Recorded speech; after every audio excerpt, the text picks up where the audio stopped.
Chapter 23. Suddenly, he heard another scream from the far distance. Adelmo thought to himself, "This is getting annoying. Will this ever end?" He got up, grabbed the bar, and sprinted through the train as fast as he could.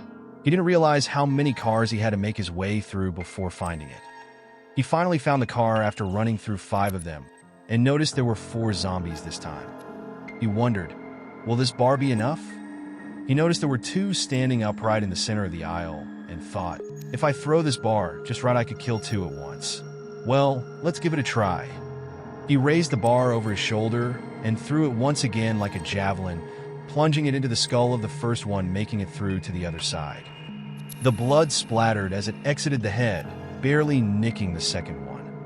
He thought to himself, well, shit. He held his position, trying to figure out what to do next. Scanning his surroundings, his eyes darted from one corner to another, desperately seeking any object that could aid him in his battle against the relentless zombies. Suddenly, his gaze landed upon a broomstick, conveniently placed next to him in the corner. A glimmer of hope flickered in his eyes as he contemplated the potential of this seemingly ordinary tool.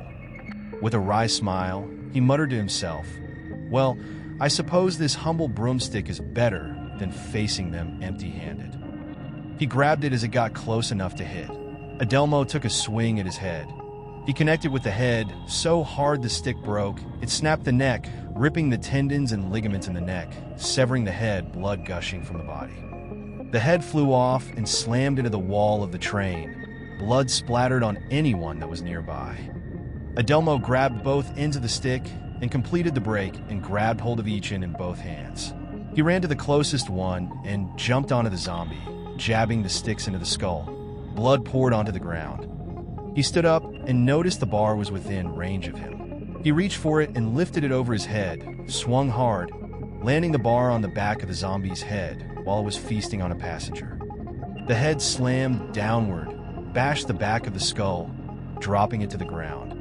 He looked up and saw that the rest of the passengers were okay, and noticed the door to the front of the train was open. With a concerned look on his face, he got up and walked over to the door, looked through it. He noticed there was no one driving the train. The conductor was dead on the ground. The flesh was eaten all the way to the bone. Adelmo didn't know what to do. He started to ask passengers, "Do you know how to stop a train?" Each one he approached, one by one, all answered, "No, sorry." As he made his way through, he noticed as if no one even cared.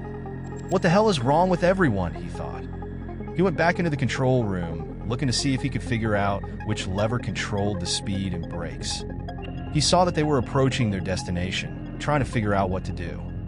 He started swinging the levers, one at a time, giving it a moment between each time, just to see if something would happen. The first lever he messed with actually caused the train to speed up, making him start to panic.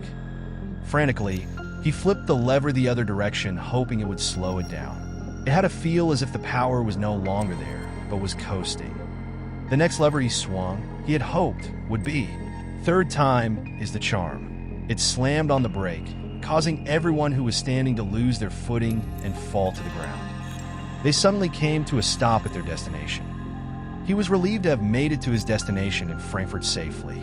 They all exited the train. Adelmo walked up to the maintenance person. "You have a huge mess to clean up in there, and plus, you need to tell someone there is no conductor."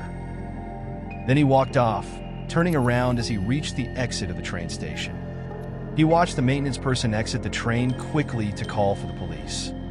Adelmo thought, if only he had been there, he would have really known what happened on that train. Adelmo walked off to the outside of the station and hollered, "Taxi!" He got into the taxi, and he started driving him to his next destination. Adelmo's heart rate started to drop, relaxing, happy that the train ride was over. Meanwhile, Lana's heart rate dropped as well as her breathing. She was relieved that it was over. It almost felt like she was having a panic attack. She noticed that it was time to get up and head over to the shop to open it for the day. She got there and couldn't help but hope everything would stay calm throughout the day this time.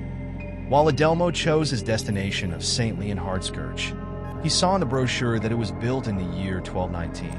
Knowing this information, he knew he had to see this place. He always loved anything to do with history. They approached the church, and saw the unique structure of the building. The tips of the two towers, from the distance, as they got closer, the building became clearer, witnessing the typical German exterior from the year 1219. He saw the steeply sloped slate roofs and the stucco walls. With excitement, "I can't wait to see what it looks like inside." They pulled to the front of the building. Adelmo paid the driver, and he just stood there admiring the design. Knowing this was the perfect time to have a camera, he was a bit bummed out about forgetting to bring one. He walked up to the door and grabbed the handle to walk inside. At that exact moment, Lana grabs the handle of the store to walk in. They both suddenly fell into a trance. They saw there was a guy that wandered off to the side of a building to one of the towers. He carved his name, Engelberg, into the side of the tower. This made it known that he was the sculptor of this building. Adelmo and Lana didn't know what was going on, but it was almost like they could hear all of his thoughts. No one even cared, because they didn't even accept me for the way I was a vampire. He was hidden from everyone, trying to control his urges to drink blood by sculpting. People took his ideas and did not give him credit. Adelmo and Lana suddenly snapped out of the trance, both confused and very sympathetic. This trance was very odd feeling, as if they could feel everything the sculptor Engelberg was feeling at the time. Lana walked into the shop and prepared the store to open, while Adelmo stepped away from the door and walked over to the side of the building. This was where the name was carved on one of the towers he saw in his vision. He rubbed his hand across the name and thought to himself, "I am sorry, old friend." Even though he never truly knew him, he felt a connection to him during his trance.